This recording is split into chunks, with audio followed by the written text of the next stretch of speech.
TK421, why aren't you at your post? Because I'm playing Rogue Squadron 2. Oh, well, okay, that's a good reason. If you've ever wanted to relive some of the awesome spaceship scenes from the original Star Wars movies, then here's the game for you. Star Wars Rogue Leader, Rogue Squadron 2.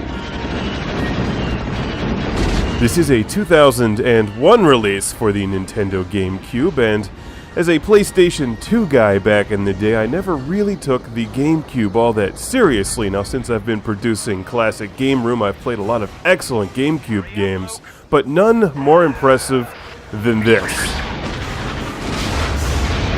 This is the game that can do the Kessel Run in less than 12 parsecs. Yes, it's the video game equivalent of Han shooting first, all the Star Wars, none of the Jar Jar. That's right, make 'em go in. There's no impacting on the surface here. For starters, Rogue Leader is a beautiful game that captures everything stylistically that makes the old school Star Wars movies cool. You get the sense that you're flying all of the beat-up old spaceships held together with duct tape in this game. I love that. Let's talk about the awesome spaceships in this game. X-Wing, B-Wing, Y-Wing, A-Wing, Shuttlecraft. There's even a bunch of unlockable stuff, like the Millennium Falcon. And of course, the Snowspeeders.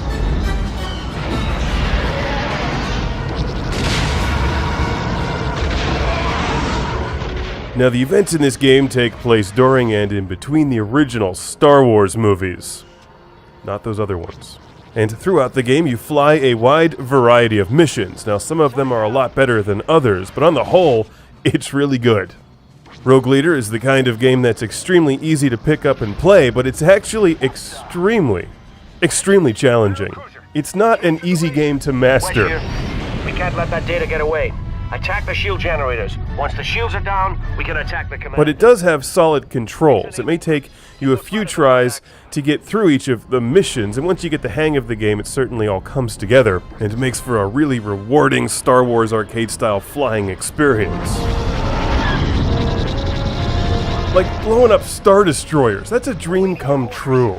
I will highly recommend, as you're making your way through the game the first time, that after you get a few missions into it, you check an internet walkthrough and then go back and pick up a lot of the hidden upgrades, which will do things like increase your shield strength and blaster power.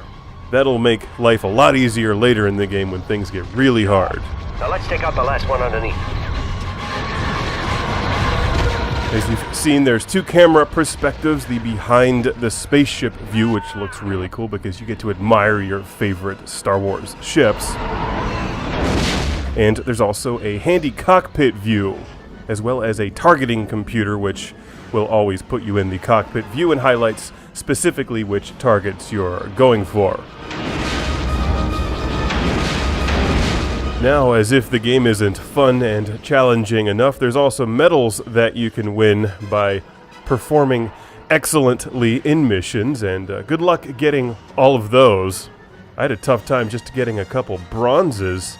Rogue Leader has a ton of things to unlock, and it's just got a lot of value. This was clearly made by people who love Star Wars and put their heart into this game. Another transport. Go after the fighters. Copy, Rogue Leader. It's extremely affordable and easy to find these days. I have two people to thank for donating copies of Rogue Leader. Our friend Laurie from Finland and Joe from Florida. All hail Lord Carnage indeed. Affirmative, Rogue Leader.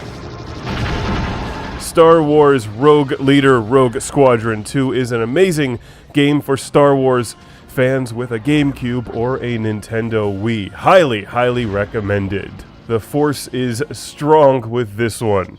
And I mean the original mysterious Force, not that midichlorian crap.